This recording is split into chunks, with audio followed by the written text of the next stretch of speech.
اور یہ لوگ نبوت میں شب نکالنے کے لیے ایسے عذاب کا تقاضا کرتے ہیں کہ حالانکہ اللہ تعالیٰ کبھی اپنا وعدہ خلاف نہ کرے گا، اور آپ کا رب کے پاس کا ایک دن یعنی قیامت کا دن ابتدا میں باشدہ دن میں برابر 1000 سال کے ہے تم لوگوں کے شمار کے معافی۔ دیکھو یہ دنیا میں ہم 1000 سال جینا اللہ کے یہاں ایک دن کے برابر ہے قیامت کا دن۔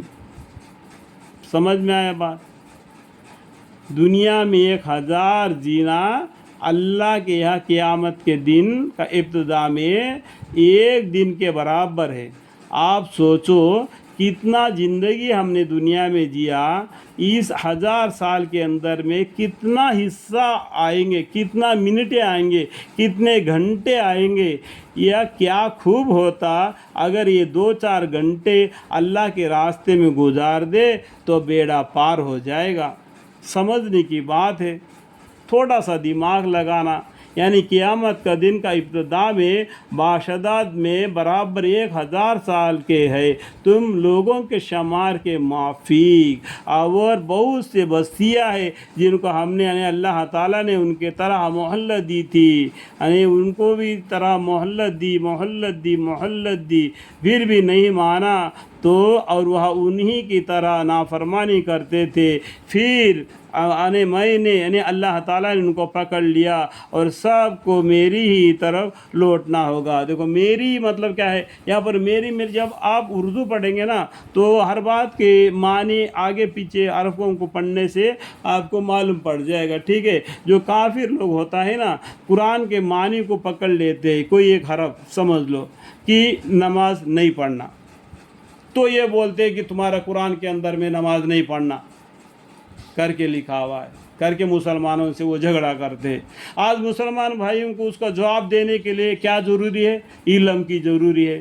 بس یہ لوگ علم سے دور ہے، کتاب کو کپڑ میں باندھ کے رکھ دیا، جمعے میں رمضان میں اور اپنے گھر کی عورتیں پڑھیں گے۔ تو آپ اس جو کافر نے جو جواب مانگا آپ کے قرآن میں نماز مت پڑھو کر کے لکھا ہوا ہے، تو اس کو آگے پیچھے کے حرفوں کو پڑھو۔ کب منع کیا ہے؟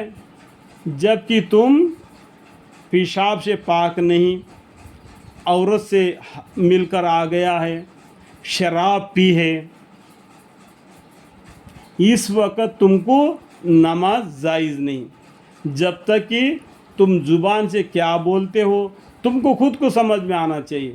شراب پی کے نماز میں کھڑا رہے گا تو قرآن پڑھے گا کہ کیا پڑھے گا؟ اس لیے منع ہے۔ اور عورت سے مل کر آ گیا تو ناپاک ہو گیا تو غسل کرنا واجب ہے، اس لیے نماز نہیں پڑھ سکتا۔ پیشاب سے پاک نہیں ہو گیا تو پیشاب سے پاک ہونا آدھا ایمان ہے، تو نماز پڑھنا منع ہے جب تک کہ پھر دوبارہ پانی لے کے صاف ستھرا کر کے نہ آئے۔ اتنا تھوڑی سی جواب آپ مسلمانوں کو دینے کا ان کے پاس علم نہیں، اس لیے کافر لوگ ہم پر زور چلاتے ہیں۔ یہ ہماری کمزوری ہے، شرمندگی کی بات ہے، کتنا شرمندگی کی بات ہے۔ ایک قرآن مسلمانوں کے لیے ہدایت نامہ ہے، نور نامہ ہے، تو پھر بھی اس قرآن سے ایسا دور ہے۔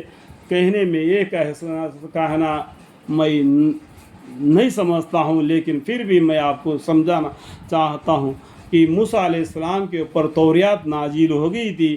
بنی اسرائیل نے یہ کہا کہ ہم توریات کو پڑھیں گے، عمل نہیں کریں گے۔ اگر عمل کریں گے تو توریات کو پڑھیں گے نہیں، کون سا تو یہ کام کریں گے۔ تو اگر تم کو علم نہیں تو عمل کیسا کرے گا بھائی؟ اگر نماز پڑھنے کا طریقہ پہلا سیکھے گا تب نماز پڑھے گا نا، نہیں نا، ہے نہیں؟ تو علم کے ساتھ عمل بھی ضروری ہے۔ لوگ تب اللہ تعالیٰ نے طور پہاڑ کو اٹھا کے ان کا سروں کے پر رکھ دیا، جلدی سے مان لو نہیں تو اس کے نیچے دب کر کچل دیا جائے گا۔ تو وہ لوگ جھک گئے، پہاڑ بھی نیچے ہو گیا، اور بھی جھک گئے، پہاڑ نیچے ہو گیا، اور سجدے کے اندر آ گئے، پھر بھی پہاڑ نیچے اور نیچے آ گیا۔ ابھی رہ گیا موقع کیا ہے؟ جس کے زمین اور پہاڑ کے بیچ میں کچل جانا۔ اس ٹائم پر کہنے لگے کہ اب مان لیا تو ہم پڑھیں گے اور عمل بھی کریں گے۔ کیا ہم مسلمان بھائیوں کو بھی یہ حالت آنا ضروری ہے کیا؟ ضروری ہے کیا؟ اللہ تعالیٰ نے قرآن کریم میں 4 مرتبہ بتایا یسرنا القرآن ذکر فہل من مدثر. ہم نے اس بات کو بھی نہیں مانتے، صرف بیان کے پر زندگی بسر کرتے ہیں، صرف ان کے پڑھنے پر تابع ایمان کے پیچھے اس کے پر تابودار ہے. کس کو نماز پڑھنا آتا نہیں، کس کو عید کی نماز پڑھنا نہیں آتا، کس کو جو مرا و مردے کو جو نماز جنازہ پڑھتے ہیں وہ پڑھنے بھی نہیں آتا، صرف پیسہ پھینک دینا، اس سے کام چلا دینا، اندھا بن کے زندگی گزارنا. اللہم اغفر لنا. اللہ تعالی ہمیں آپ کو معاف فرمائے اور ہدایت عطا فرمائے.